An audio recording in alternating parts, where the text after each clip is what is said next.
Good morning, good afternoon, good evening, whatever part of the world you are tuned in from. This is Funny Like Clown Podcast. I'm your host, Dennis Wirth, out of G Vegas, that's Gardner, a little town outside of Boston. This is episode 58, April 26, 2020. As always, Funny Like Clown Podcast brought to you by G Vegas Buffalo Sauce for the spicy, sweet, savory taste of game time. There's only one G Vegas available at www.gvegas.webs.com.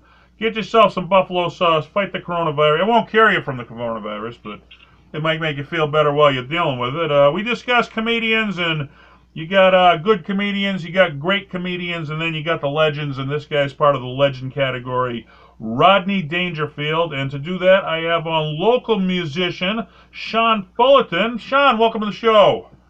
Hey, Dennis, thanks for having me, man. Thanks for being on, man. What's going on with you in the music world right off the bat? Well, just like a lot of the musicians in the area, a lot of our shows have been canceled, postponed because of the Rona. Right. So, just doing some Facebook Live events, about a half hour, 45 minutes on my page every Wednesday and Saturday at 1 o'clock. And, been getting some good response. It's helping people through this and, sort of breaking the boredom. All right. And in addition to that, you're doing my podcast, and you wanted to talk about Rodney Dangerfield. What made you choose him? I've been a huge fan of stand-up comedy since I was about 12, 13 years old. It started with Bill Cosby, went on to Eddie Murphy and Robin Williams and Sam Kinison and all these greats that were huge in the 80s. And the one name that heard a lot of them talk about, and I wasn't really that aware of him, was Rodney Dangerfield. And then that album came out in the 80s. I think it was 1983 that Rappin' Rodney album came out. And there was also another one before that called No Respect. But yeah, those albums, man, they just had me cracking up. And I think the one thing that really defined him was they were just one-liners. It wasn't, a big, long story and drawn out, right? The comedians would tell. So. All right. So, you mentioned that he was known for the catchphrase, "I don't get no respect." And, now you're big into the music scene, and I'm big into the comedy scene, so I like to compare the two because we're both entertainers. But, do you have to have something that's your own style in music to stand out? Because, that was his catchphrase, "I don't get no respect." That's what defined him from other comedians. But, it's like Jeff Foxworthy with "You Might Be a Redneck," or you mentioned Sam Kinison, he was known for the scream. But, is it like that in music? Do you need something to make you stand out from the other musicians? Well, if you think about visual looks, look at Kiss. They were just an average rock and roll band when they started, and they, whether they were advised or whether they figured it out on their own, they needed a gimmick. Right. And, looking back on Rodney's career, I know that he started off writing for comedians and then tried to do the comedy thing himself, and it just wasn't working. He needed to support his family, so he did some odd jobs. And when he came back into comedy, it was, it was okay, but he realized he needed an image, and so I think he was, if I remember correctly, I think he was influenced by some character on the Jack Benny show that the self-deprecating humor and which is just awesome. And Rodney's the best at it. And so as far as music goes, you need an image, you need something that's gonna set you apart from the rest of them, other musicians. And in my case, I'm just like every other fat bald guy out there. So I think it's the songs that I choose that sort of set me apart, because I try to do songs that I don't hear other people doing, and my guitar influences in my playing really, I try to mix it up with as many of my favorites as possible. So I think that does sort of give me a slightly different approach. A little bit of an edge, right? No. But I mean, have you ever? I mean, everybody thinks if you tell them you do music or you do comedy, they think you start right at the top. They don't really. You mentioned Rodney. He was selling aluminum siding during the day and doing stand up at night because nobody starts at the top. But I mean, have you ever had friends Right. think that's all you do for a living is just music? You don't have a regular job, or? I think the way musicians specifically, I can speak about musicians. I think the way that they are portrayed in the media, or just the glamorous life that people think they lead. I think, yeah, they just assume when they hear that I'm a musician that, oh, that's cool, that's all you do, and oh my God, you must. They think it's a packed house every night. They don't realize some nights, some nights you got a packed house, other nights you're playing for 5 drunks. You don't know. Yeah, oh yeah. If you really pay attention and listen to some of your favorite A-listers, as I like to call them, they'll all tell you the same type of story that I can tell you. That just what you said, you played to 5 people, even though you advertised for months on end that this particular show was coming up. You might have, a small handful of people, and you got to do your best. Some nights you hit a home run, some nights you don't. What's that? Some nights you hit a home run and get a big crowd, and some nights you don't. Like you said, you got to make the best of it either way, Yep, you got to do your best to capture their attention, grab them by the throat, as they say. All right, so let's get into it. Let's see. Rodney began his stand-up in Catskill Mountains, that's northwest of New York City. And, this was back in a time, nowadays, if you want to be a musician or you want to be a comedian, you can go down to the local bar and give it a shot. But back in the day when he started, you had to sell everything you owned and either move to L.A. or New York to try and make a go out of it because they didn't have, like, open mic nights back then or nothing like that. So it's certainly a different era now than it was back then for him, Yeah, definitely. I mean, it's, the great thing about Rodney was he became a trendsetter. I mean, he did a lot of the legwork, as you're saying, that other comedians followed. And, I'll be honest with you, I'm not familiar with a lot of the comedians that came pre-60s. Right. As I said, that probably the earliest comedian besides Rodney that I really got into who had an early career was Bill Cosby. And I think a lot of that legwork that they did really set in motion what future comedians had to do. And then as time went on and comedy became, I grew up in the 80s, so I remember comic relief being huge. Oh, sure. And, that was something I was glued to that. And I'm like, man, like this must have been like just so easy for them. Like you tell a couple of jokes and you're there on the main stage, and obviously it's not like that. Every night's different, man. Every crowd's different. Every night's different. It takes years and years to know how to handle any situation on stage. A lot of people think that is just, I go up and tell jokes and get a laugh. Well, some nights they're in the mood. Sometimes they get you. Sometimes they don't. You got to know how to handle that situation. Anything, Yeah, absolutely. And I'm sure you've done this in your career, but when I started off as a musician, I started off doing the open mics. And, in a sense, as I've learned down the road, that when you do an open mic, you're basically doing a rehearsal of a song or a set of songs in front of a live audience. And that is absolutely one of the hardest things you could ever do in your entertainment career. I mean, you might have a small handful of people that just, will grab it by the balls and just do it and not even think about it or get nervous. Right. But, if you're human, there's going to be some nerves, and it's really tough. Well, starting out, you got no material, I mean, now I'm sure you got that one song you can go to that everybody's going to like. When you're starting out, you don't have that, Now I got those few jokes I know everybody's going to go to, I can go to, like your safety net. But starting out, you got nothing, so, I mean, it's painful. Yeah, it can be tough, but, it could be that one song, or in your case, could be that one joke that'll catapult you into, the next level, right? lifetime of success. I mean, it could come down to that one moment, you know. Keep working on it, yeah.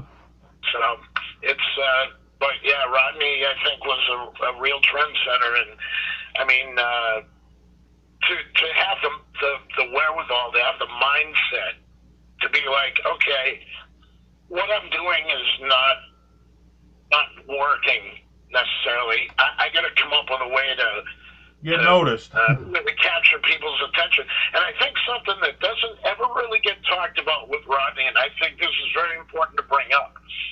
When I mentioned, Kiss earlier, they realized, like, okay, they were just a band, like they weren't doing anything different than what other people were doing, and they came up with that image, that makeup, image that they've had, and that really catapulted them to success. Stood them out, yeah, made them stand out from everybody.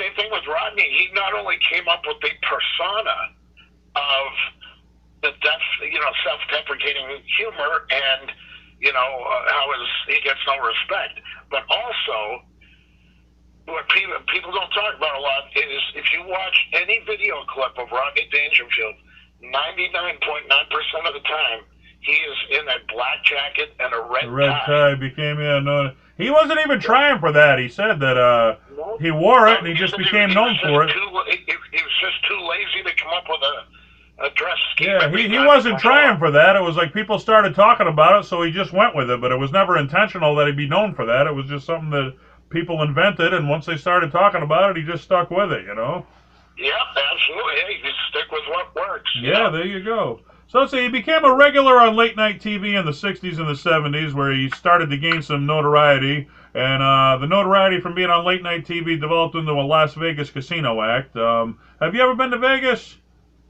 I have. Now, do you see out there, they get what's called residency out there, okay? Like, this is why you come to our hotel instead of the other. Like, Chris Angel, he has one hotel where he has residency. Penn and Teller, they got one hotel, he has residency. Brad Garrett, he has residency. And they try to get the stars that, they got residency. That what makes you go to their hotels, so. Yeah, well, the Beatles Love Show has been out there for, I think, about 12 years now. Something along that line. Yeah, they used to have, the impersonators of the Rat Pack there. I forget it was, Yeah. So, he was out in Vegas, and... well, they all got their shtick out there in Vegas. Every casino's got their shtick to bring you in the door, This is our guy. This way he comes see us. Yep, absolutely. Rodney was a master of making that happen, yeah. He certainly had a good thing going out there, and you mentioned the late night talk shows. I did not know this until recently, but he appeared on the Tonight Show 35 times? 35 times, yeah. Isn't that a record? It's got to be damn close. I know Carlin's got the most HBO appearances, and I think Rodney was second. We talked about, I forget who the guy was who had more than him, but I think Rodney was second on most Tonight Show appearances. But he was a regular. I mean, we'd kill to be on it once, I mean. That shows the level he was at, Well, what makes it even more interesting is, obviously, once he'd been on there a couple times, he became a regular after that. But something I learned about Johnny Carson specifically as the host of The Tonight Show is that, you had these up-and-coming stand-up comics, especially, that would come out on stage. They would do their thing for, 2, 3 minutes, 4 minutes maybe, and then off-screen, nobody, the audience on TV never saw this, but apparently Johnny Carson would either give you a thumbs up or he'd wave you to the couch. Give you the okay sign. You get the okay or the wave. You were a made comic back then. Made. Yeah, the okay sign. And if he gave you the okay sign, you knew you made it. That was it. You were a regular in Vegas. You were headlining in Vegas if you got the okay from Johnny. I mean, nowadays it's cool if you get on, but you're not a made comic if you get on. Back then, you were a made comic. If you got on, you were recognized. Oh, yeah, absolutely. So, and, so you did the Ed Sullivan Show, too. I mean, that was just as huge. I mean, that was... yeah, Ed Sullivan, he used to pull a trick, like... while Ed was talking, he'd pop his head through the curtain, and the crowd would see him and start clapping, and like, Rodney, come on out and take another bow. He had no idea he was popping his head out. That's why they were clapping, but he got extra stage time by doing that, I didn't know that. That's genius. That's awesome. So let's see. He started out doing movies. He did little bits and parts, and I didn't even know this one. In the 1970s, he was in a movie called The Projectionist. He had a small role, which I've never seen. Yeah. Have you seen it or no? No, I have not seen it. Then he had his breakout role, which everybody's seen, Caddyshack. I mean, what do you think of Caddyshack? Oh, dude. Caddyshack is just classic. I mean, All-time classic. I have a buddy that I grew up with. I grew up in Dover, Massachusetts, and he and I were both into sports. And then as we got into high school and stuff, we kind of not didn't hang out as often, but like our interests changed. That's when I started really getting into music and wanting to do that. He comes from a line of police and fire department personnel, but one thing, two things actually that we always sort of kept in common was we both loved stand-up comedy, and we both liked a lot of the same music. And what was really cool was the one joke that we always used to just throw out there, the one-liner from Caddyshack, the last time I saw a mouth like that, there was a hook in it. That was just classic. I did that. We had old comedy albums. Me and my friends, you'd constantly shoot lines from the albums at each other. That's how you responded to each other, was great comedy lines. Oh, absolutely. Absolutely. What was the other one? If you wear a hat like that, you get a free bowl of soup. Oh, Yeah. looks good on you, though. Who'd wear a hat like that? Oh, looks good on you, yeah. But they had no idea that was going to be such a hit. I mean, he was relatively unknown back then. I mean, he was known, but not the big, movie star he was then. And they hit magic with that somehow. And he didn't think he was doing good. He was telling the director, "I'm dying out here." He's like, "Why?" He's like, "The camera people ain't laughing." Like, well, they can't laugh. You'll hear it in the movie. It's like he didn't think he was doing good. He was killing it, but he didn't know. Oh, yeah. But that was followed by the movies Easy Money and Back to School. What do you remember about those movies? To be honest with you, Easy Money, I did not see that only because, and this is going to sound weird being a Rodney fan, but I didn't even know about it. Really? The only scene that I have seen like on YouTube that seems to pop up anytime you put it on is the scene where he's trying to take the picture of the kid on the rocking horse. That whole scene. But I do remember seeing Back to School, and that is what exposed me to Sam Kinison. Yeah, that was one of my favorite movies of all time. I mean, the fact that Kinison was in it, he's my favorite comic, but I mean, I thought it was just one of his best work. It was a classic, like, summer film in the 80s. Everybody had to see it. Oh, yeah. I remember seeing it, and, I loved Rodney's performance in it. It was great, but that's what exposed me to Sam Kinison. And, it was... I was hoping Rodney was going to make more movies. I did. I remember him in a couple of Miller Lite commercials. Yeah, he did some beer commercials. Yeah, like I think it was Bob Uecker, Joe Piscopo, and Rodney Dangerfield. Yeah. I remember those Miller Lite commercials. And but you got to do that to keep busy. It's like we said, not every gig's a big gig. You got to do the small ones in between to keep you sharp. Well, absolutely. Well, it changed things up, too. This is what I was referring to, when you asked me about my music and stuff. It's, okay, yeah, I play acoustic guitar, and I sing, and I play harmonica. But it's the songs that I perform that I try to change up. It's like, okay, I'm not going to name specific songs. I don't want to go down that road. But there are songs that I refuse to play simply because everybody else plays them, and I don't want to be in that. I want to have people look at me like, what makes Sean Fullerton different? And so I'm very particular about the songs I choose to perform, besides my own originals. But I totally felt, as far as the group of stand-up comics that I followed. When I started to get into stand-up comedy, I thought Rodney was by far so left field in a good way than everyone else. I mean, even Robert Williams. Yeah, different still. You're different. That's Robert Williams was my favorite stand-up comic, and in a way still is, because he's so spitfire and everything comes from everywhere. But improvise. He was good at improvised comedy. He could make something out of nothing. Good at improvising, exactly. It wasn't all scripted. I love that. Right. But Rodney had there was a Tonight Show clip I saw after we discussed me doing this show with you. There was a YouTube clip I saw of him on the Tonight Show, and he did his like 10 jokes. It was a very short set. Yeah. He did like 10 jokes, and then he went to the couch. And he kept doing jokes. And he's that was called one of the best late night performances of all time. He really knocked that out of the park. They call that was like the best set ever. Oh yeah. Well, not just that though.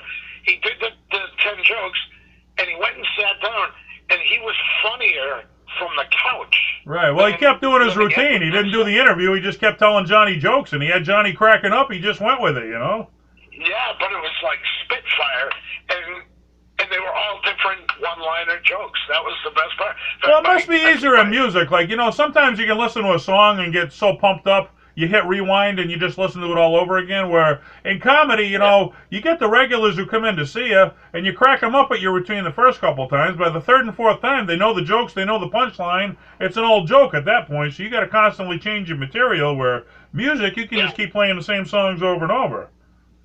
Yeah, it's definitely a different vision, a different connection. Right.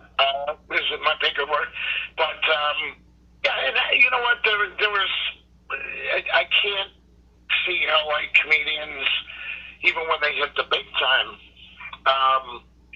just from my own exposure to watching it since I was 12 years old, that every now and then you will hear a joke repeated, but sometimes they come up with this. People come up with the same premise. Yeah, that happens in comedy where two people who don't even know each other. My brother and I are huge fans of Monty Python and Saturday Night Live, especially from the 80s.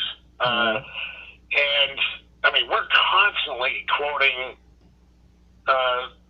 skits and jokes. In fact, my brother and I, during this lockdown, we thought, well, we'll bring some laughter. A lot of people are bringing music, so my brother and I are bringing laughter, and we just do like one skit from Monty Python, and we call it Python in Your Face. You sent me one. I did. I watched that. It was pretty funny. Yeah, we've done 3 videos of it so far, but it's like, in one way, I hear what you're saying, like, after you hear the same joke a few times, it gets old. But in some way, if they're top-notch jokes, which Rodney tells, I mean, it's great to remember them. It's almost like, you can't get enough of it. Well, locally, it's easier. I know Amy Schumer said once she does a comedy special, the jokes she told on that special, she can never tell them again, because they're so well known you can't repeat them. Where Ron White, on the other hand, he goes around, he tells old jokes, and you know it's coming, but like you said, you still like to hear it because it's such a great joke. But oh yeah, well, like Bob Newhart. Bob Newhart was a great stand-up comic. A lot of people, I don't think, knew that. But Bob Newhart is another one of my favorite stand-ups, and some of the best-selling comedy CDs, well, back then it was cassette day, but albums will say he had some of the best-selling comedy albums of all time, Bob Newhart. Yep, exactly. And the weird part is people of my generation, anyway, really don't know that. Well, I remember for the Newhart show, that was our generation. Our parents would remember his comedy albums, but we remember him from TV, yeah. Well, sure. But I remember him, his the classic routine of taking the woman on for a driver's test, and my buddy and I, we're a huge buddy of mine that lives in Westminster. We're huge Bob Newhart fans, and we went to see him. I'm trying to remember now, 3-4 years ago. The guy's pushing 80, and he's still out there doing it, and. He might be even older than 80, actually, now that I think about it. But anyway, and he did, nothing new. They were all the old jokes. Right. We didn't know that. We thought, he might have some new material, but they were all his old roaring. It was amazing. Well, you mentioned Robin Williams earlier. Now, you ever hear you can get typecast in a role? I mean, Robin only did comedies, and he got typecast in that role. Then, do you remember he did? I forget the name of it. Where he worked at a photo mart, and he had pictures of a family. Then he broke in their house because he wanted to be a part of the family, and he played like a different role. Oh yeah. All right. Well, I can't remember the name of the movie. I don't either, but I mean, Rodney took a differential move from what he naturally did, and he appeared in the movie Natural Born Killers. Did you see the movie or no? I've seen the movie. What did you think about his role there? What did you think about that role? Well, it was typical Rodney, but it was dark Rodney. It was dark. It wasn't what he normally did. Yeah. It's funny because if you look up, like if you go on Rodney's website or if you go on the Wikipedia page, they talk about him playing like an abusive father, and so you're kind of looking at it like, wow, did he pull a Robin? Did he play his dad? Right? Yeah. Yeah, but if you remember the scene, it's like typical Rodney. He's doing these one-liners, but there's like a dark edge to it. Which was a little different. But I thought it was great. Well, they get people like that. I mean, probably that's why they had Rodney for that role, because his father was like that, and he'd channel into that. And even Woody Harrelson, they said his father was in prison for murder, and they said Woody's line in that movie was, "I never killed anyone who didn't deserve to die," and they said his father actually said that at his trial. I was wow. Yeah, I know. So, I mean, but that's what... aware of that. That's why they get you, because you tap into that pain, Can definitely bring about your character. Well, you mentioned that, he had problems growing up with his father. His father was never around. He only saw him twice a year. And I guess you call Rodney a mistake because I guess his parents hooked up. They really didn't want to have him. I mean, his mother did raise him, but he said she never paid much attention to him. And he had a really, really painful childhood. But, I mean, I got an ex who I can't stand. We never got along. I'm a victim of parental alienation, and but I use comedy to cope with that. Do you think that Rodney used comedy to cope with his tough childhood? Oh, absolutely. If you can, I think that's an important part of where he came from in developing the character of Rodney Dangerfield.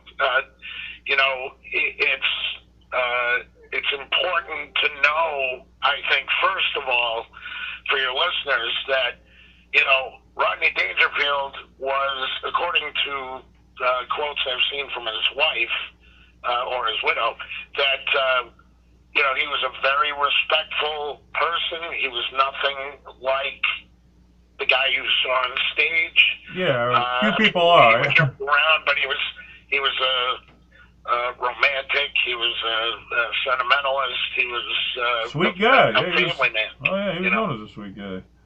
But I think that self-deprecating humor, instead of becoming an alcoholic, you learn to laugh at your pain. That's it. You got to laugh at your pain. It either drives you crazy or you learn to laugh about it. Yeah, absolutely, and that's where some of the best songs come from. That's where some of the best comedy comes from.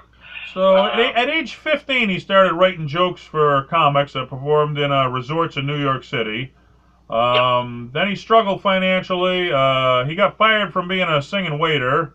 And then, like you said, the supportive... I love his quote about that. At the time he got fired or something, I was the only one who knew. Yeah, that's how popular he was. He was the only one who knew he quit. But like you said, he had a family to support, so he had to go to selling aluminum siding in the 50s, and he quit comedy for a while. But even though he quit comedy, even while he was doing aluminum siding on his breaks, he'd write down jokes on a paper and throw them in a briefcase. And by the time he, made his comeback, he had a briefcase full of jokes. Oh yeah. And that's what's so fantastic about Rodney is, like, he knew that's what he wanted to do, but he knew the right thing to do was to support the family. Right. But, not give up, like, it'll never happen, forget it. And you'd be surprised how many people I personally have heard say stuff like that in the music world. It'll never happen, forget it. I'm just, we're quitting the band, or we're, whatever. And you know, if you have it in the back of your head that you can still do it, that's a huge step in the right direction. The ones who stick it out are the ones who make it. Did that. Yeah. So let's see. 1960s, he tried to come back. He worked a day job, did comedy at night. He started working hotels. He fell into debt. He said for over 20 grand trying to do stand-up comedy. He couldn't get booked. He said he made a joke. He took one gig, was so far out, he was reviewed by Field and Stream, which I mean. And it's like you said, you do the open mic starting, okay, and you don't start at the top. I mean, what's the worst gig you remember? You ever play like a really shitty place somewhere that stands out to you? Yeah, I mean it's happened, dude. I played a place in Worcester once during the middle of the show. A lady came in, an old lady with a brown paper bag, and she was trying to sell you fish out of a brown paper bag. That was the classy places I played coming up right there, you know. You can't make that up. Yeah, I know, right? It had to happen, you know. For me, the one that pops into mind was my brother and I used to be in an acoustic duo called The Basics, and we used to play a place out in Marlboro called The Lazy Dog, and we were the act for the evening, and we were about maybe an hour or so into our set. We took a break, and during our break, this girl comes in, already hammered, you know, and you know, she was meeting up with some friends, whatever, but you could just tell she was out of it. Anyway, we went up after about 15, 20 minutes break. We went back up on stage and we started playing, did a few songs, and the crowd there was into it. Everything was cool. We were happy. And all of a sudden, this girl comes up to the stage and yells out, "Megadeth!" And remember, we're an acoustic duo, okay? I play guitar, my brother plays tambourine, and we both sing. And she wanted Megadeth. So, of course, we joked our way out of it the way we usually do, and she just kept insisting, "Megadeth!" And when we finally said no, she said, "Sellouts!" And she spilled the contents of her purse all over the floor. Oh, and then she locked herself in the women's bathroom, which required the police to show up. Oh, and I guess in a funny way, that's probably the best gig I ever had. It would have been interesting to hear an acoustic version of Megadeth anyway, if you pulled that off. Yeah, I'd have to figure out a way to do that. Practice that one, right? All right. So, as we said about Rodney, he decided he needed a character. You know, he had mild success. That was when he started to get some mainstream success, when he did the character. He developed a character where nothing goes right, and he took the name Rodney Dangerfield, which, as you mentioned, was a character on the Jack Benny radio show, and it was also a character in the Adventures of Ozzie and Harriet TV show. And that character on the show, actually, he was a singer who was signed with Camp Records, and when he took the name, they thought he was signed with Camp Records. They thought he was the actual character, where he was just using the name, you know? Yeah. That's funny. Yeah, I was very surprised to see one musician in his line of credits. Well, Rappin' Rodney, believe it or not, that was one of the top 100 raps of all time. They voted it. I mean, here's a comedian doing a rap as a joke, and it's considered one of the best raps of all time. Right, but I was thinking, because I didn't think of it as him being a musician. When I hear the word musician, I'm thinking, oh, he plays an instrument too. Right. You know, but I couldn't find anything. But yeah, as I said earlier, man, that Rappin' Rodney record was just unbelievable. I remember my favorite line from the song was, "My car broke down. They called AAA. They left the car and towed me away." I remember when I called the suicide hotline and they put me on hold. I almost cracked up at that. Yeah. But, I mean, have you ever had, like, a gig that you weren't supposed to get, and, like, it just came by accident and it just led to something big? Have anybody ever called you on short notice for a big gig? Hey, somebody cancel that. We need you. Yeah, I mean, the thing is that it's hard to remember anything specific other than recent years. And of course, you know, you did that for me twice. you booked me to open for Lenny Clark Steve Sweeney, and then right? Steve Sweeney a year later, and those were some fun, great gigs. Those are fun nights, yeah. But that's how it is, you know. Everybody's got to remember everybody in the business. That's how you keep going, you know. Of course. And, So, but that's how his big break came. March 5th, 1967, Ed Sullivan needed a last-minute replacement for an act that canceled on him, and they called up Rodney, who wasn't planned to be on the show, and he was the surprise hit of the show. Out of all the guests, he really stole the show. And, you know, I remember a buddy of mine, he told me he was up at the Hampton Beach. You know Hampton Beach is a big beach in New Hampshire. They got the casino ballroom there. That's where all the big acts go for comedy. Well, right down the street, they had like a little local comedy club. And apparently somebody walked into the local comedy club one night and said, hey, the opening act for George Carlin didn't show up. Do you have any comics here that can open? He just happened to be hanging out there. He got the gig open for Carlin, never expecting it, you know? Wow. Yeah, I know. It's like things like that happen you don't expect, and boom, you launched into stardom, you know? Sure. And you know what? I'll tell you this. One of the amazing things about getting an opportunity like that is it without trying to sound like a jerk, it really separates the pros from the wannabes. Okay? But, I mean, case in point, I'll never forget this. I actually learned this from Peter Tork of the Monkees. He was playing in Westboro. This was back in like 1996, and my brother and I went to go see him. And it was a small, I think the place was called the Old Vienna Coffee House. It was in Westboro. And we walk in, and it was literally like this tiny little room with a stage, and where the musician would warm up, so to speak, was like this little kitchenette area off on the side. And so I remember we were at the table right next to this kitchenette, and I saw Peter Tork. And so all I did was just say, hey, man, looking forward to the show. And we're big fans. And Peter Tork, not angrily, but just sort of very quickly was like, hey, after the show, okay, after the show. And I didn't understand it. I was a little taken aback by it, but getting to meet him after the show, my brother and I were the last ones to actually speak with him at the end of the night. And he was so gracious, and you know, he actually apologized to me for doing it, but he explained that, you know, when you're getting ready to do a show, you gotta focus, and you gotta focus on what you're gonna do, and what you're about to say or sing or play on the guitar.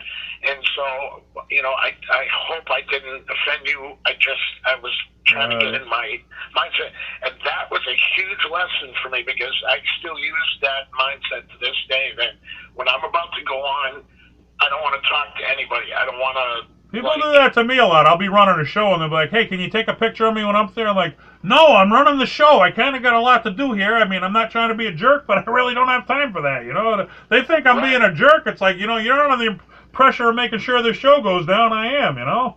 Yep, exactly. And that's, you know, like even when you gave me the opportunity to open for Lenny Clark, I mean, you know, here I am thinking, like, God, I'd like to meet the guy, but I'm, you know, taking this Peter Tork lesson. I know he was focusing on what he needed to do. He had to do even though he's going around the room shaking people's hands while I'm up there performing, and I'm like, well, you know, maybe when I'm done, I'll get a chance to talk with him for a minute or something. But the coolest thing happened. I just did a Crosby, Stills, and Nash song, and you know, I could see him in the back of the room. He gave me a big thumbs up, and I was like, oh, cool, he's listening. There you go, yeah. Well, I remember Sweeney jumped right in and started singing with you, so that was a cool experience for you. He did a great Mick Jagger impression. There you go. You never know what's going to happen, you know, so. But the coolest thing happened with Lenny, because I think after that Crosby, Stills, Nash song, I did 3 or 4 more songs. And I remember I thanked the crowd for listening, and really appreciate it, and hope you enjoyed the Lenny Clark show. And I remember putting my guitar down, and I looked up, and Lenny Clark was standing right in front of me, in front of the stage. You remember the room. You remember how close yeah, right on top of you. Right? So he was right there, and he put his hand down, and he shook my hand. He goes, dude, that was effing awesome. He's like, I'm friends with David Crosby. He would have been impressed with that. And I was like, wow. That's a memory you got for the rest of your life right there, right? Yep, that was huge. That was absolutely huge. And it was great because being a musician who loves stand-up comedy, it was great that me being a musician impressed him, someone of Lenny Clark's stature, enough to say that to me, and I thought that was really cool. Well, what was cool about him was we had a table set up in the back, behind the stage for all the comics, and I'm like, that's where the comics, sit while you perform, and he's like, nah, I'll go in the lounge, because he knew if he sat there that everybody was going to focus on him. They wouldn't have watched the acts before him, and he didn't want to take away from that. So he went into the lounge until it was time for him to come out, so, he didn't want to draw the attention off the other performers. I thought that was really cool of him. That's very cool, and, it's, I remember with the Steve Sweeney show, I remember, it was not quite the crowd we had expected, but he made the best of it. And, that was midsummer. I learned my lesson. I know better than do a midsummer show, but I mean, I was trying to make it work. I should have waited till the fall. It would have been better. Yeah. That's not on you, man. Well, there's weddings, there's graduations, vacations. There's too much going on in the summer. Let's get back to Rodney here. After his big break on the Ed Sullivan Show, he became a regular on the Ed Sullivan Show as well as the Dean Martin Show and the Tonight Show, as you mentioned, 35 times. 1969, he teamed up with his friend Anthony Bavoin and opened Dangerfield's Comedy Club in New York City, which gave him a home base to perform for. Which, I mean, entertainment, you got to travel a lot. Does that ever get to you, all the long travels? I mean, you got to do it, but I mean, the older you get, the tougher it gets, right? What's funny is it doesn't bother me one bit. I actually look forward to it because it's a change of scenery, and I'm just specifically about my career. I was a Beatles fan first, rock and roll fan first, and then I became a blues fan. And when I started to read up on these old blues players that would travel cross country by either hitchhiking or hoboing, or they would hitch a train. I mean, just for some reason that became part of the excitement of being a musician. And but I know that getting back to Rodney, him opening that club. I've never been there. Have you been there? I performed there once. It was like. Did you? Cool. It was nerve-wracking, I'll tell you. I mean, when you hit the big time like that, it was, all I remember was Sam Kinison walked in there and nobody, and 6 minutes later, he was the hottest comic on the planet, but... Oh, yeah. Well, that's the thing. I know that, I think it was very smart of Rodney because he I know he had a place in L.A., but I think he still had a house in New York City, so he opened up that club and did all his HBO shows. Well, they said it was to be home to take care of his family, because as you mentioned, he had a family, and, he was always traveling, and he didn't want to be the person his father was and never be around. He wanted to be around for his kids, so he opened up that club so he could take care of his kids during the day, be right there in town performing, which, hats off to him. Not a lot of people would have did that, Yeah, absolutely. I 100% agree. But, I mean, think about the careers that were started there. You had, Jerry Seinfeld. That's my next point. Now, as good as he was as a comic, this is my most respect for him right here, was out of that club, he did the HBO Young Comedian specials. And, man, he gave back to us, because every comic of today, he was the guy who gave all the breaks to you. He gave them all their breaks, Absolutely.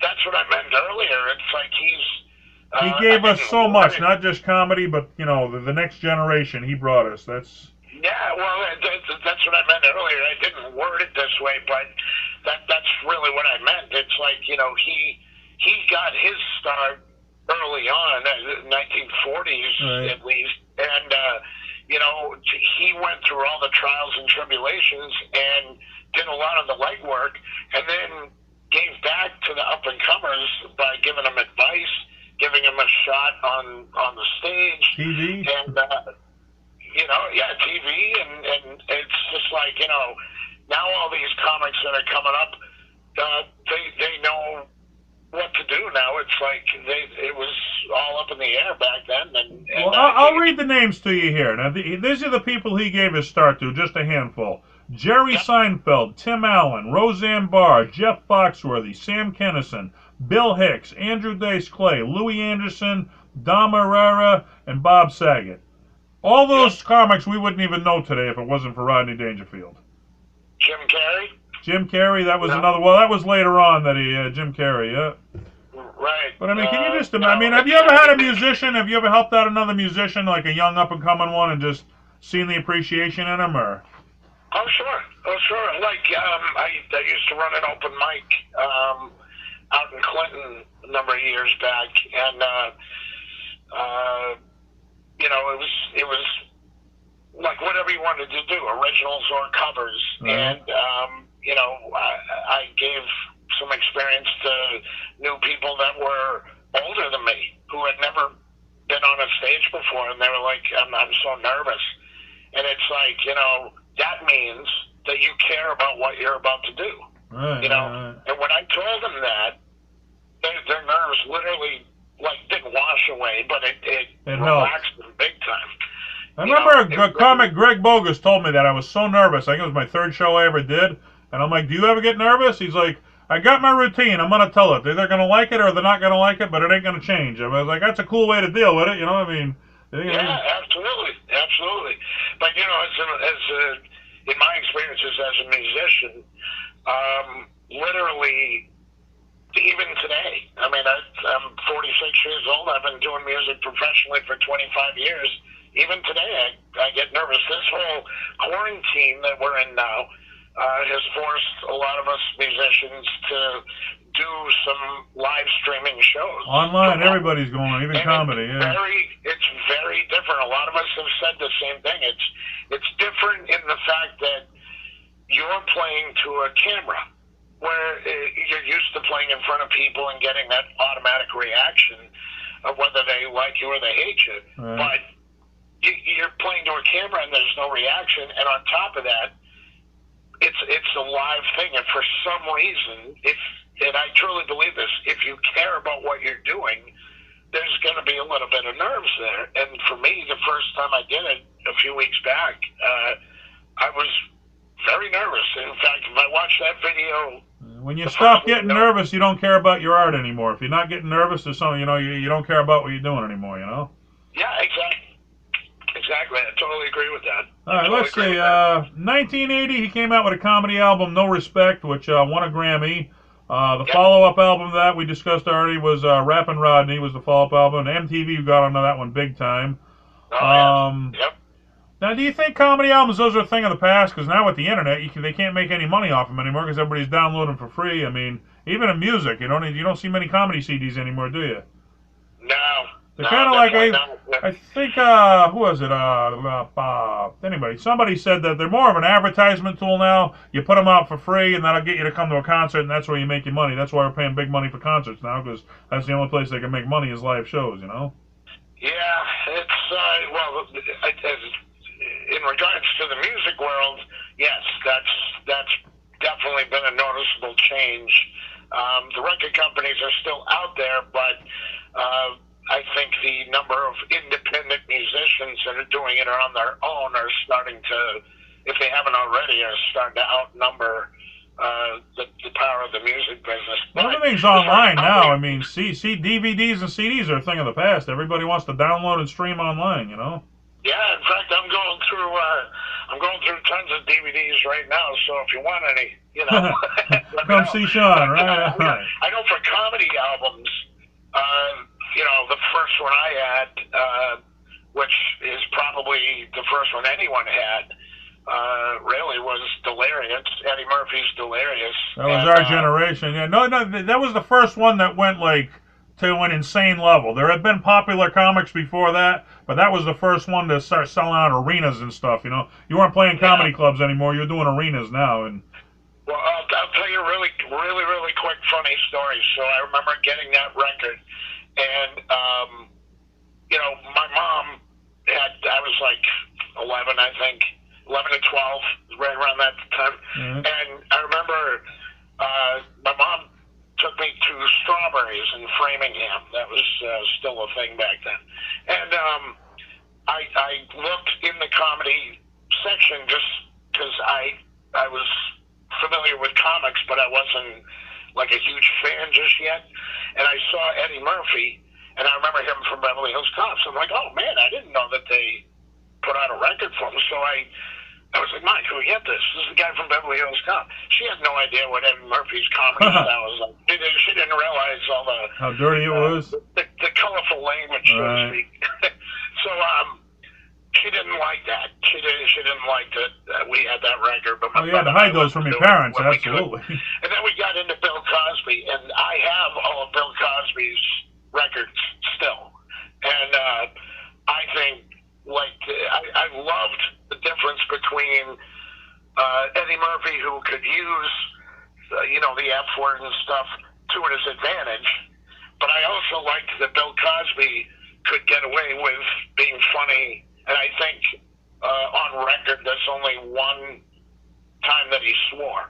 And that's the thing in comedy. If you work clean, you always work. If you work dirty, you can only work certain places. You don't get as much work. You do what you love to do, but you don't get as much work. But that's what I loved about Rodney too, is that he was just friggin' hilarious with the one-liners and didn't need to swear. Right.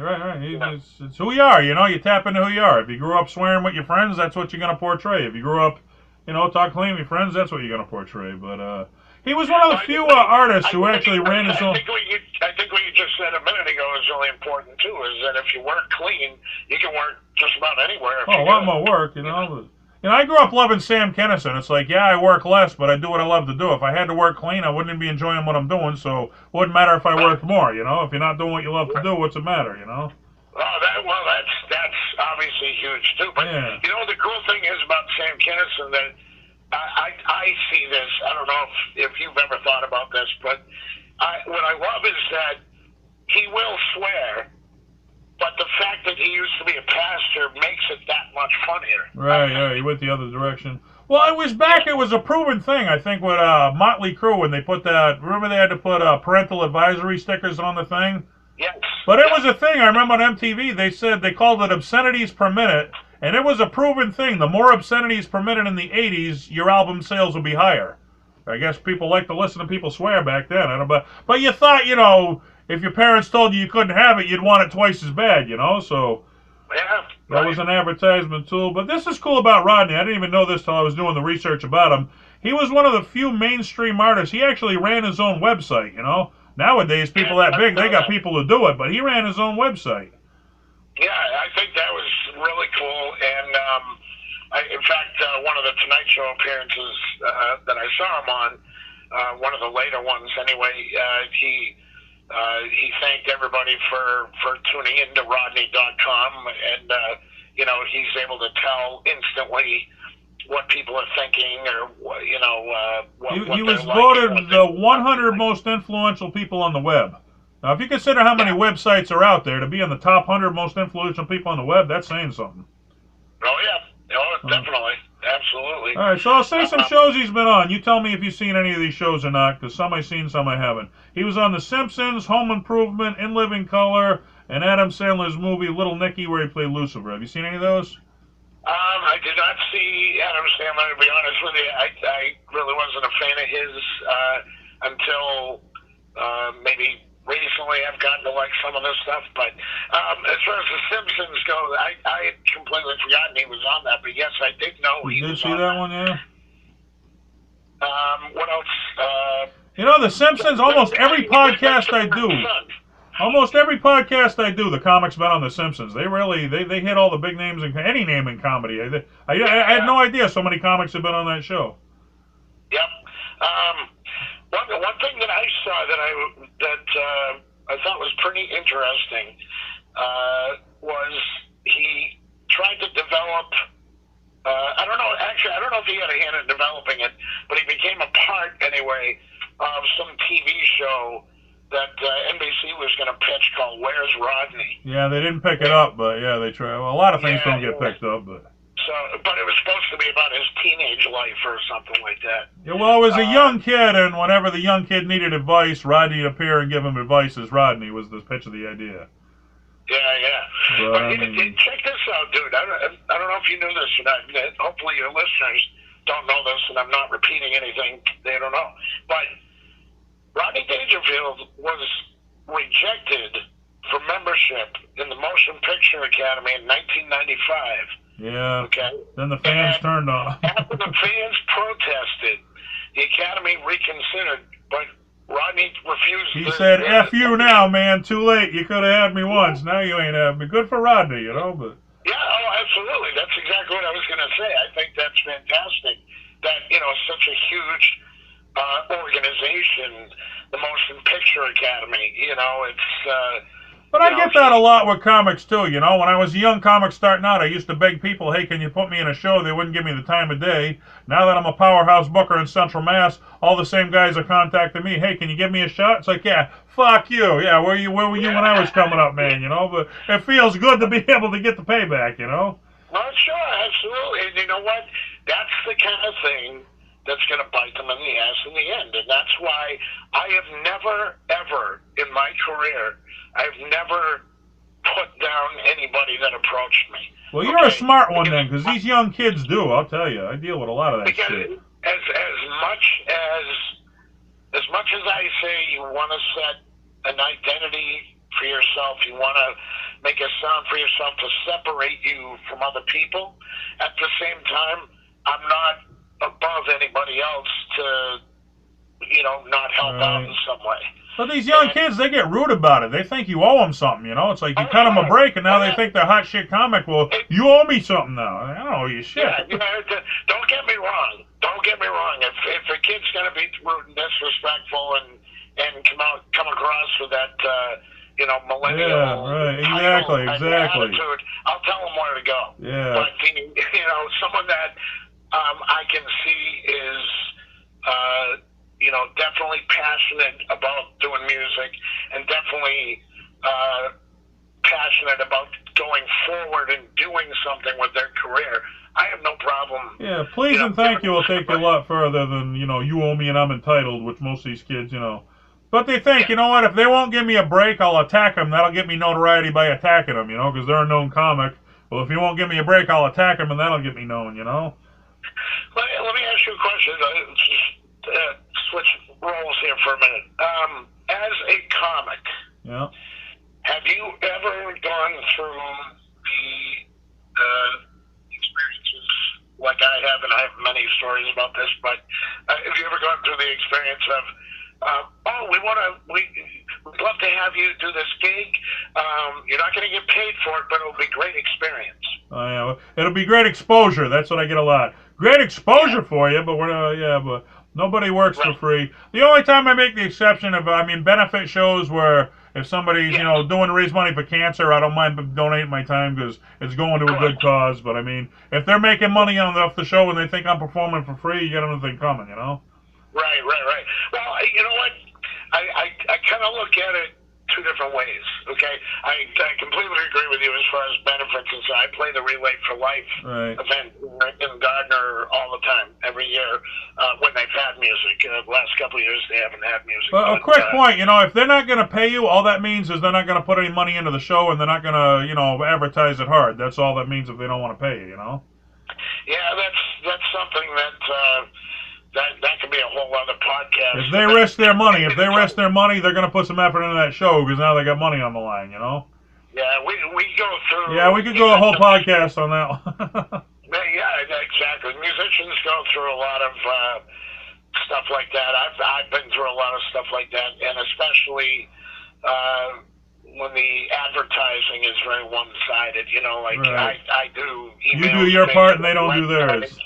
Yeah, and it doesn't, on their end, the marquee just says, live music tonight. And it's like, okay. You ever had them hang posters the day of the show, like all the good that's doing you, or put it out on the billboard the day of the show? It's like, well, what good's that doing me, I've even had it worse. I've had it where they didn't put up any posters. Right. I've delivered flyers to the venue. Oh, yeah, and they still don't hang them. Oh, I've had that happen plenty of times, yeah. So, getting back to Rodney one other thing I wanted to mention real quick, which I thought was really, really cool.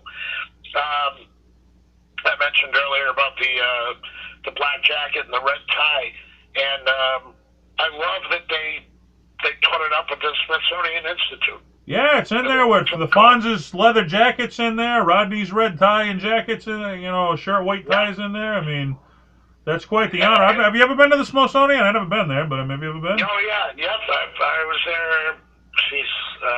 What are some of the things you remember from there? What are the big things?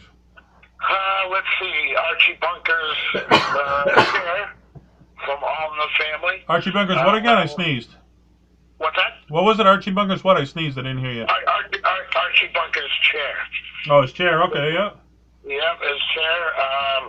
Fonzie's jacket. I mean, I've heard that was in there.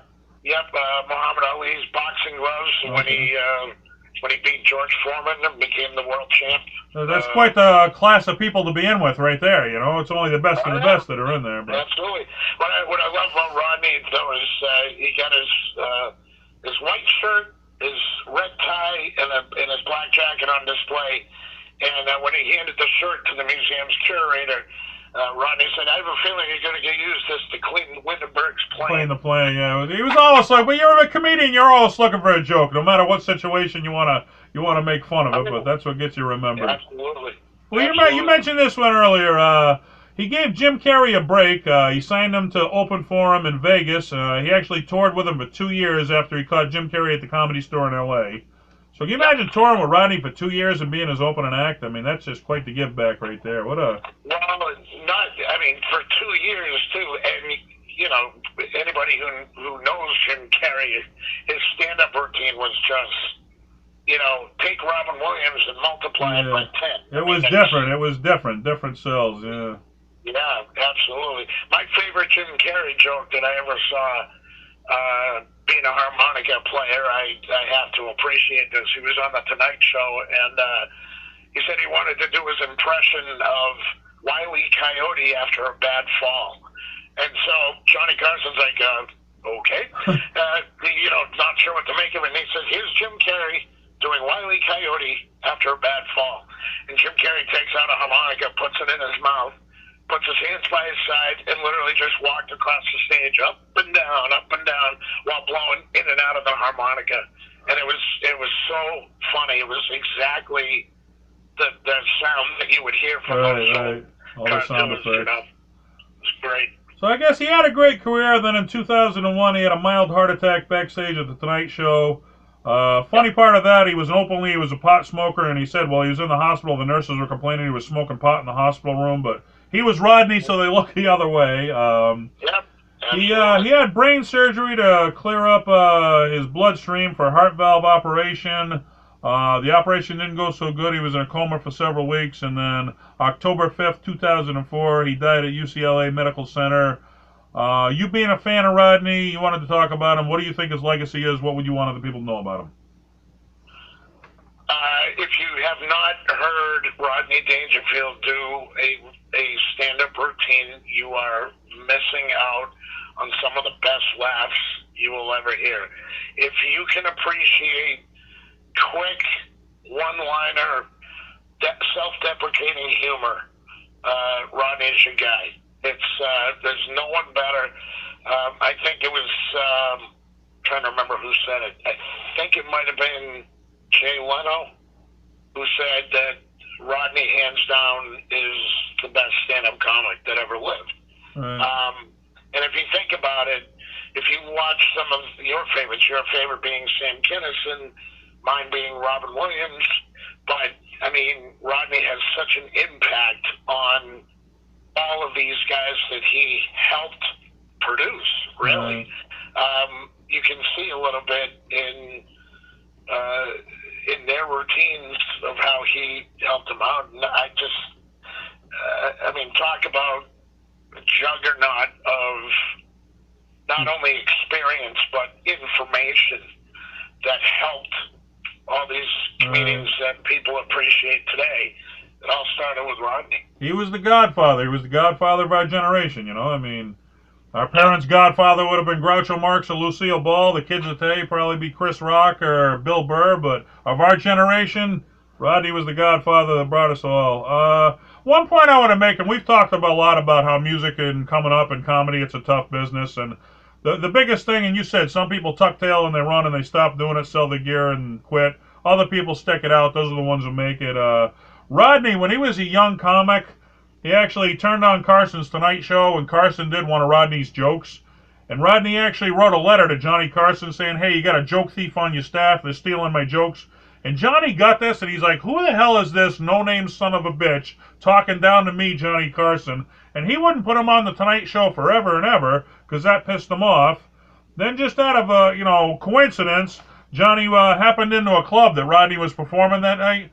And he bumped into Rodney, and Rodney took him off to the side, and he said, hey, I was wrong about that. I want to apologize, which he wasn't wrong. They did steal his joke, but steal it or not know your place. You don't talk down to Johnny Carson. And after he apologized, that's what finally broke him into the Tonight Show and his big thing. So don't ever give up, Really?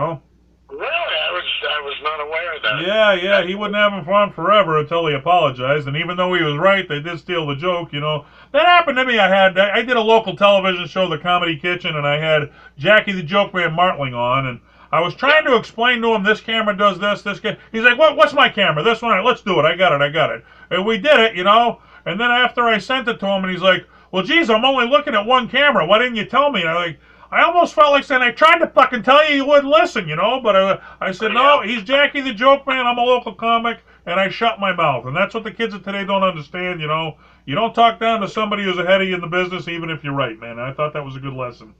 Yeah, definitely. And, I can see why certain kids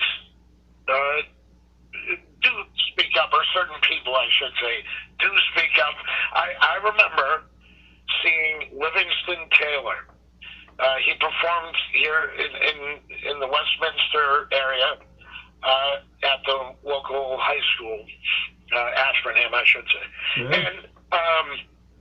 And I got tickets, and I went to go see him.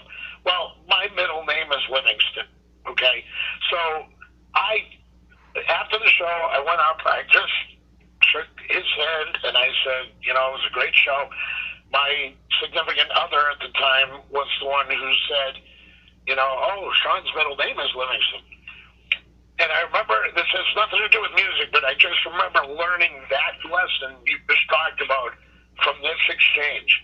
He looked at me with his kind of like a side glance, like he didn't believe it, and he goes, really? And I went, yeah. And he said, you're telling me that your middle name is Livingston? And I went, yes, it is. And he just looked at me for a minute, and he says, are you bullshitting me? And I said, no, I'm not bullshitting you. And I started to get irritated. But then I thought, no, not going to do this. Not going to. And so in a roundabout way, that I kind of learned that lesson. Like, you know what? Let him think what he wants. Right. If I'm not, And so anyway, it was cool. It was a good lesson. It was a good exchange, and I really appreciated meeting him. Even though that the exchange at the end was a little ugly, but it was didn't good. go the way you planned, right? Yeah. So all right, anyway. So I got the fans chimed in here. You want to take a few fan questions here real quick? Sure. Let's go through it quick. Juan Bautista Jimenez writes in, Ladybugs is an all-time favorite of mine. Did you ever see Ladybugs? No, I did not. I didn't see that one either. I remember he coached the girls' soccer team. I remember a little bit about it, but it wasn't one that I saw. Steve Gamlin writes in, girls, this is Lou. Lou, this is girls. That was from one of his comedy specials there, I remember, where he had some big, hairy, fat guy there. He was making fun of him. Lou, this is girls, like he'd never seen a girl before, but that was his genius of it, I guess. Let's see, Steve Gamlin, he writes in again, the sad one. Once spent most of a day in Barnes & Noble's reading his autobiography. His life making people laugh came from such a pain past. Brilliant writer who for years literally wrote material on scraps of papers and tucked them away. Well, we talked about that where he wrote jokes as an aluminum siding and he had a tough childhood. Yep. Let's see. But I think like some of my favorite stuff that he did was, involving his wife. Right. Well, You know, because you can relate to it. Everybody's in a bad relationship. Who hasn't? You know. Yeah, oh yeah, absolutely. But I mean, to turn that into your business, I mean, it's just, I thought that was great. That was his shtick, right? Yeah. I mean, well, I love the joke. I first heard it on the Tonight Show clip. It was my wife and I. We don't have sex. Smoking's real bad. You know, if my wife and I agreed to, you know, after sex we'd have a cigarette after sex. Somebody, in fact, I've been the same pack now since 1975. What worries me is my wife is up to 3 packs a day. You know. How much sex they're having. All right, Rodney Wirth writes in, no relation to me. Seen Easy Money when I was 13 simply because it was filmed in my hometown, but ended up laughing my ass off through the whole movie. Let's see. Mario Sanchez, Caddyshack is genius. James Enberg, here's the one. He put the link for the Triple Lindy. You remember the Triple Lindy? No. That was the dive from Back to School that he did. The dive off of 3 diving boards. That's what it was called. The Triple Lindy there. Yeah. That was a classic all time right there. Tommy Dell, the time he brought the U.S. sailors from the back of the line outside to the front row and thanked us all for our service. So apparently Tommy was in the Navy and he pulled all the sailors and put them in the front row. That's a cool move. That's very cool. Absolutely. There you go. Let's see. The No Respect CD from Mike Gorkowitz. He was good at Natural Born Killers. That was from Rick Sinat. Let's see. Natural Born Killer. A lot of them like them Natural Born Killers. Rob Ferezzi. Dan Thomas, Back to School. Call me when you have no class. I remember that was the line for the lady there. You want to go out on a date? I'm busy. I got class. Well, call me when you got no class. Yep, exactly. Tommy Seymour, Caddyshack, the party scene, when he went in on everyone and called Ted Knight Captain Hook. Let's see. Eddie LeClaire, I was a kid at PS 212. He used to come by once a week with a variety of small animals and give us a lesson about their diets, habits, behaviors, etc. He really gave me love for nature and all her glory. All right, so apparently he did a thing for kids. That's pretty cool. Yeah, apparently before he was popular. That shows that other side of Rodney that you know, you didn't see, right, yeah. No. Everybody thinks he's just a big goofball stand-up comic, but according to his wife, he was nothing like that. He was, you know, romantic. I get that a lot, I know. Everybody says to me, wow, you seem like such a... I had a girl even, and she asked me to work for her. I said, I can't. I do a podcast on Sundays. She's like, what do you do it about? I'm like, I do stand-up comedy. She's like, wow, you seem like a straightforward guy. You don't seem like you do stand-up comedy. Well, you hit the stage, everything changes, man, you know? Absolutely. Never know what people do. All right, we end off every podcast with trivia. I'm going to ask you 3 trivia questions about Rodney Dangerfield. We'll see how you do. I'll tell you, nobody ever does good on trivia. Nobody's ever gone 3 for 3. Couple people got 2 right. Most people get 1 or none right, but it's informative, so we'll go from there. You ready? Sounds good. All right, Trivia 1. Rodney Dangerfield is his stage name. What was his actual name? Jacob Rodney Cohen. That's right. In 19, he changed it to Jack Roy. You're 1 for 1. All right. Number 2. He appeared in what pop star of the 80s video that was not his own? Oh, jeez. I should know this. Is it a Pat Benatar video? No, it was Lionel Richie's Dancing on the Ceiling. Ah, I remember that too after I read it. I remember him from that video at the end there, yeah. So, all right, you're 1 for 2. Here's the tiebreaker. In 2007, the fans paid tribute to him by using this art form. What did the fans of Rodney, what art form did they use to pay tribute to him in 2007? If I remember correctly, I think, didn't they put up it was a tattoo. That's right. He was the most requested tattoo in 2007, right. So everybody's getting tattoos of Rodney on him. I mean, that says something. If somebody's going to put something on their body for the rest of your life, have a tattoo of you, that's really saying something, isn't it? Oh, absolutely. You did better than I thought. You did 2 or 3 in trivia. All right. Hey, can't be all that bad. There you go. All right, Sean, you have fun. Thanks a lot for being on. I appreciate it, man. Dennis, thank Thank you so much, man. I really appreciate it, and thank you guys for listening. And, All right. Again, if you haven't checked out Rodney, you gotta look him up, man. You're not gonna be disappointed. All right, real quick, you want to plug anything you're doing in music so the fans know where to check you out or what you're up to? Yeah, well, all I can really say is, You're locked down. check out my Facebook page on Wednesdays and Saturdays at 1 p.m. Eastern Standard Time. I'll be doing about a half hour, 45 minutes of music, and that's really all I've got. Ain't got much going on right now with the virus. All right, Sean Fullerton. Check him out on Facebook. Check his Facebook Live, and you'll see some great music. Thanks for being on. We'll catch you soon, buddy.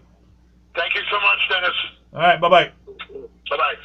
All right, Sean Fullerton on legendary comedian Rodney Dangerfield, and what an icon, you know. I mean, you can hit, great status, you can hit big-time status, If you're a legend in the comedy world, there's only a handful, that get in there with the Carlins and the Pryors and the Cosbys and, the Steve Martins and Dangerfield. He was in my top 5. I love Kinnison. He was in the next wave, but, I mean, I'd have never known Kinnison if Dangerfield didn't bring us to him, so, I mean... Who are your godfathers of comedy? I mean, you'd have to put him right there in that bunch. Check out his work. You've seen his work. We've all seen Rodney's work. And, man, if you can just scratch what that guy's done. And as I said, as great a comic as he was, and Sean made a good point, you get some of the best laughs of your life, I thought he did so much more by giving back. It's so important to give back in this business.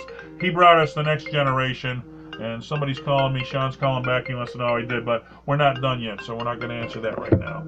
All right. Well, I'm going to answer it here, and I'll bid you guys a farewell. Laughter is the best medicine. Like Rodney, don't ever keep up and keep laughing. Until next time, we'll see you soon. Bye-bye.